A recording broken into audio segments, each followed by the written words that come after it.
बहुत से विदेशी मीडिया जो है वो भी कह रही है it's an anti Muslim law. ऐसा नहीं है।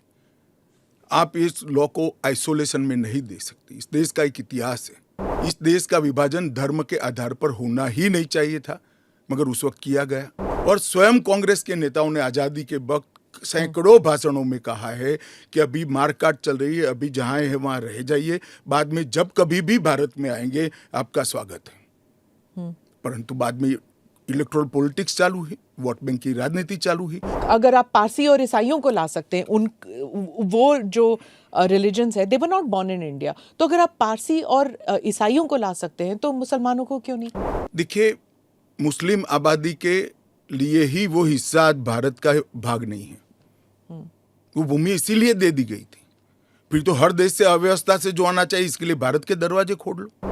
मैं बाकी रिलीजन्स के बारे में बाद में आती हूँ, पहले मुसलमान समुदाय के बारे में बात करते हैं, क्योंकि चाहे ओवैसी साहब हों, चाहे ममता बनर्जी हों, और फिर बहुत से विदेशी मीडिया जो है वो भी कह रही है it's an anti Muslim law, because आप मुसलमानों को नहीं शामिल कर रहे हैं, तो वो क्राइटेरिया ही है कि मुसलमान नहीं होने चाहिए। ऐसा नहीं है। आप इस लॉ को आइसोलेशन में नहीं दे सकती। इस देश का एक इतिहास है। 15 अगस्त 1947 को देश का विभाजन हो गया।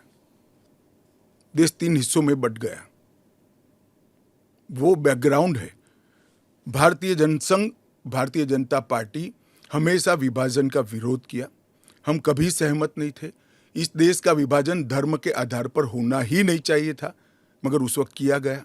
जब धर्म के आधार पर आप विभाजन करते हो और वहां जो अल्पसंख्यक है उन लोगों पर ढेर सारे अत्याचार हो, धर्म परिवर्तन कराए जाए, इनकी महिलाओं को अपमानित किया जाए, वो माँ बहन बेटी के लिए वो शरण में आए भारत की, तो क्या उसको यहाँ नागरिकता का अधिकार नहीं है? और स्वयं कांग्रेस के नेताओं ने आजादी के वक्त सैकड़ों भाषणों में कहा है कि अभी मारकाट चल रही है, अभी जहां है वहां रह जाइए, बाद में जब कभी भी भारत में आएंगे आपका स्वागत है।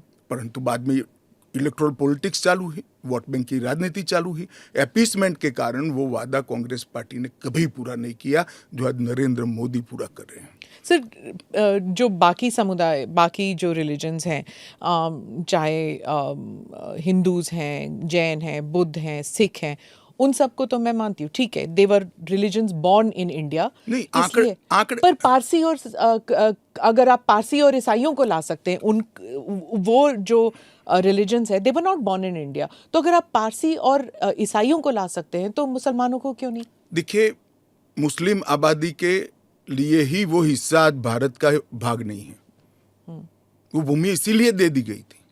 फिर तो हर देश से अव्यवस्था से जो आना चाहिए, इसके लिए भारत के दरवाजे खोल लो।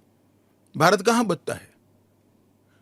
अखंड भारत के जो लोग हिस्सा थे और जिन पर धार्मिक प्रताड़ना हुई है, उसको शरण देना मैं मानता हूं हमारी नैतिक जिम्मेदारी है और हमारी कॉन्स्टिट्यूशनल रिस्पॉन्सिबिलिटी।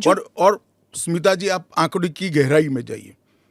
जब विभाजन हुआ तब पाकिस्तान में 23% हिंदू थे, हिंदू और सिख थे। आज 3.7% बच गए। कहाँ गए सारे? इतने सारे तो यहाँ आए नहीं। धर्म परिवर्तन हुआ, अपमानित किया गया, दोयम दर्जे के नागरिक के नाते इनको रखा गया। कहाँ जाएंगे ये लोग? क्या देश इसका विचार नहीं करेगा? देश की पार्लियामेंट इसका विचार नहीं करेगी? देश की पॉलिटिकल पार्टियों ने इनका विचार नहीं करना चाहिए?